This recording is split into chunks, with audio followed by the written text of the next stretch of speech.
Assalamualaikum dan salam hormat. Terus bersama saya Amirah Syasha dalam 15 minit MMTV edisi 12 November 2024. Terus ke berita utama. Seorang lelaki tergamak membunuh ibu sendiri dan menyimpan mayatnya di dalam peti ais sejak 3 tahun lalu.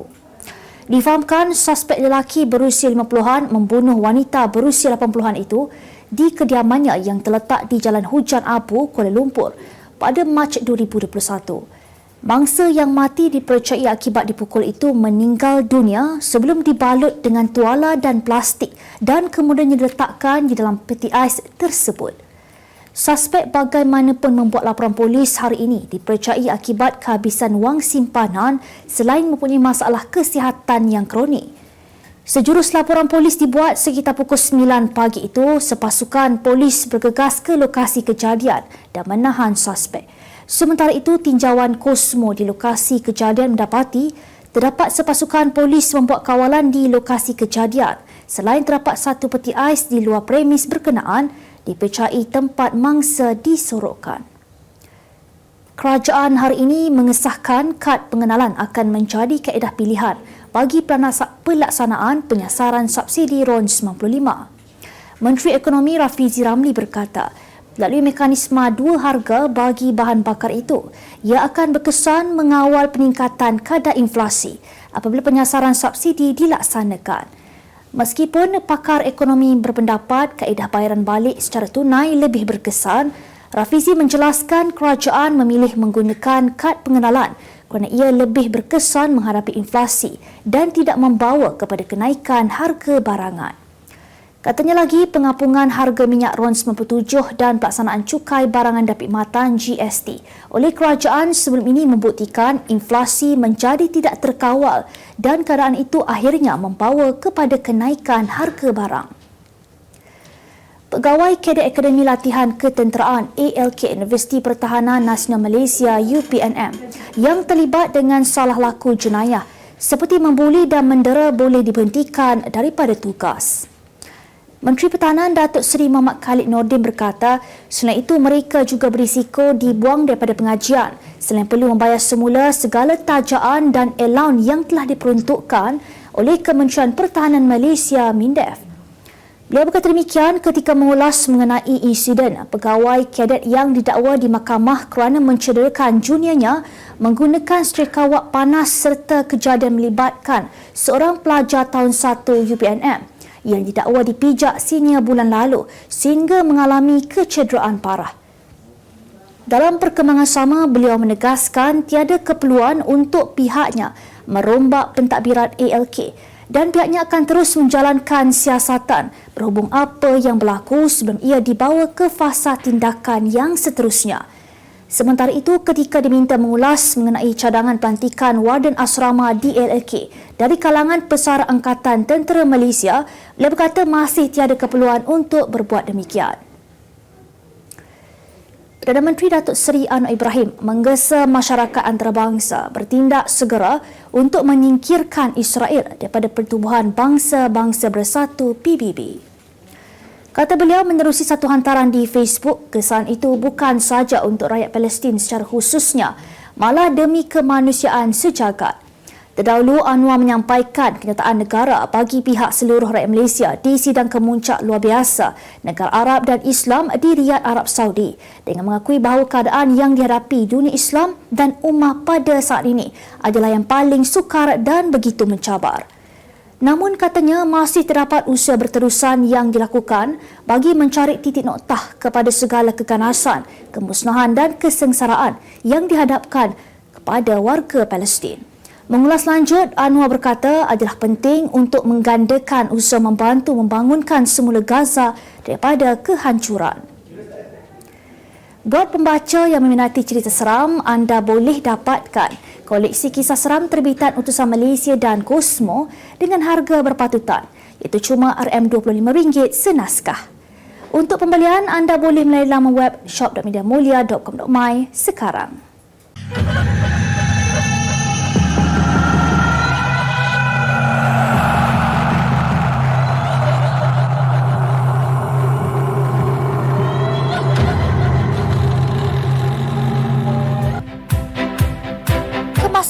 pengetahuan anda tentang isu ekonomi dan pasaran. Merangkumi sektor hartanah, perniagaan, keuangan, komoditi, IKS, halal niaga dan dunia korporat. Sentiasa ikuti perkembangan ekonomi semasa di dalam dan luar negara. Semua informasi terkini hanya di hujung jari. Dapatkan edisi ringgit setiap Isnin hanya di Akhbar Utusan Malaysia.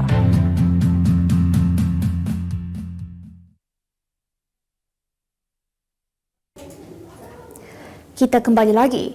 Polis menahan 4 lelaki bagi membantu siasatan berhubung kejadian perkosa secara bergila-gila terhadap seorang remaja perempuan di sebuah rumah di Jalan Sungai Ara, Pulau Pinang, Kelmarin.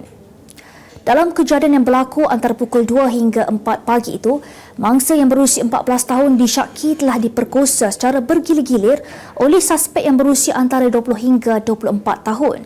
Difahamkan remaja perempuan itu masih bersekolah di sebuah sekolah menengah di Sungai Nibong dan kejadian perkosa bergila-gila tersebut berlaku di rumah yang disewa suspek. Ketua Polis Daerah Barat Daya, Asisten Komisioner Sazali Adam berkata, keempat-empat lelaki terbabit yang juga warga tempatan ditahan selepas pihak polis menerima laporan berhubung kejadian berkenaan. Tambah beliau, suspek itu kini direman dan kes disiasat mengikut Seksyen 375-B Kanun Keseksaan. Alhamdulillah, saya tak ada apa-apa yang mahu diulas. Demikian kenyataan Nur Fazura selepas Mahkamah Rendah Syariah Shah Alam hari ini memerintahkan hak penjagaan anak sepenuhnya kepada pelakon itu, manakala Fatah Amin mempunyai hak lawatan 3 kali seminggu dan bermalam 2 kali sebulan.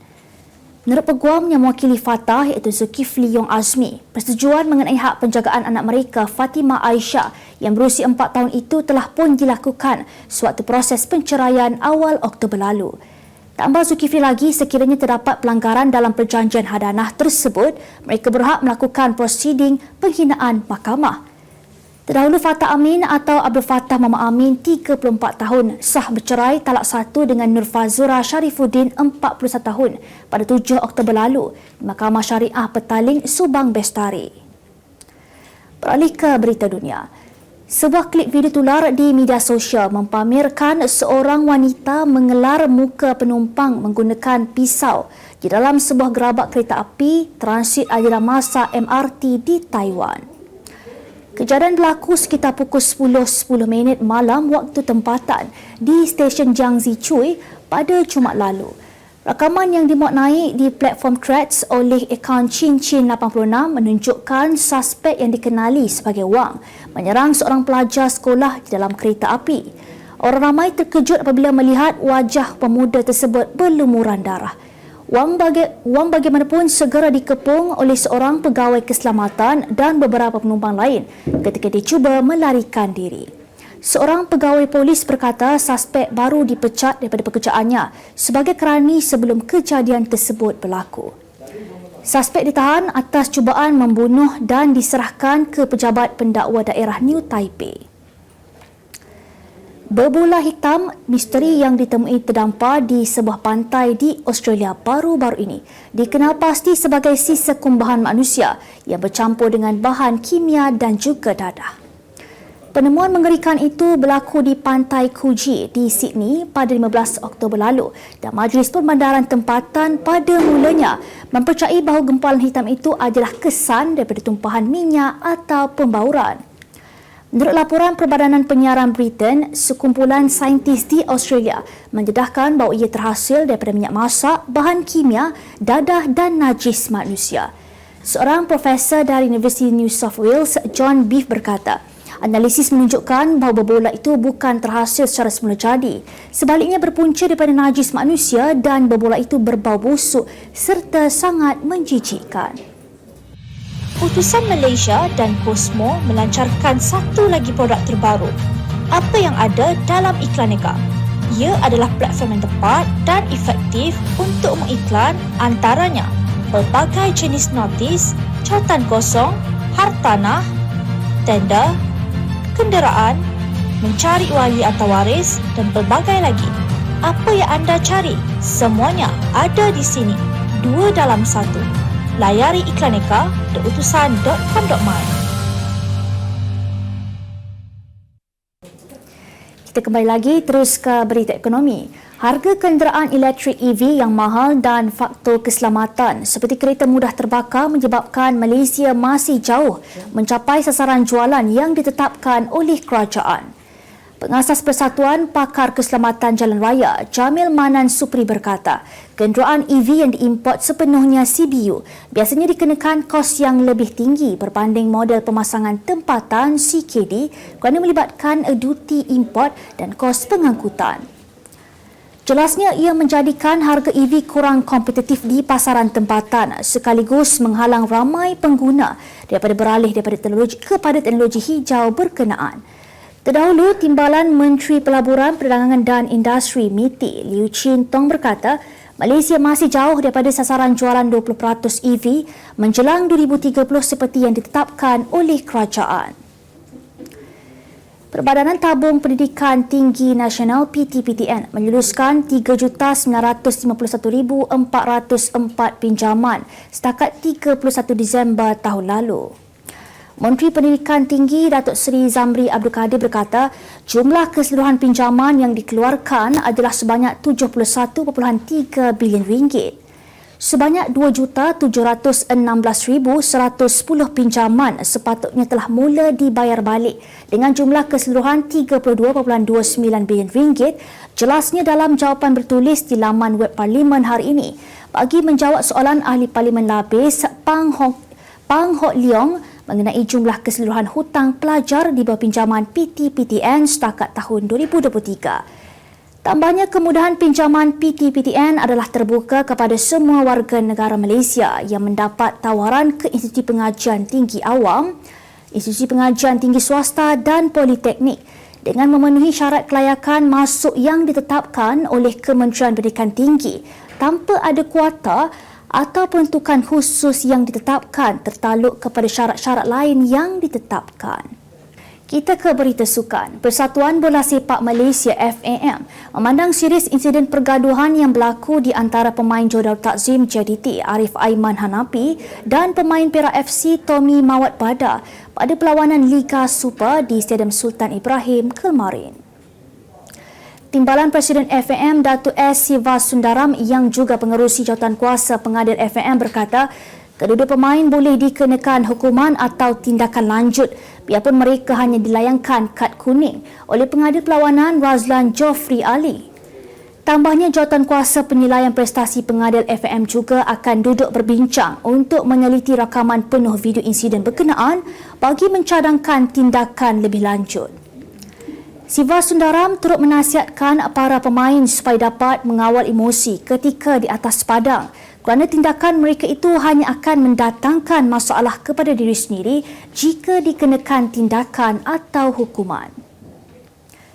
Dua perlawanan persahabatan antarabangsa menentang Laos dan India disifatkan sebagai dua pentas berbeza untuk menguji prestasi terkini Harimau Malaya.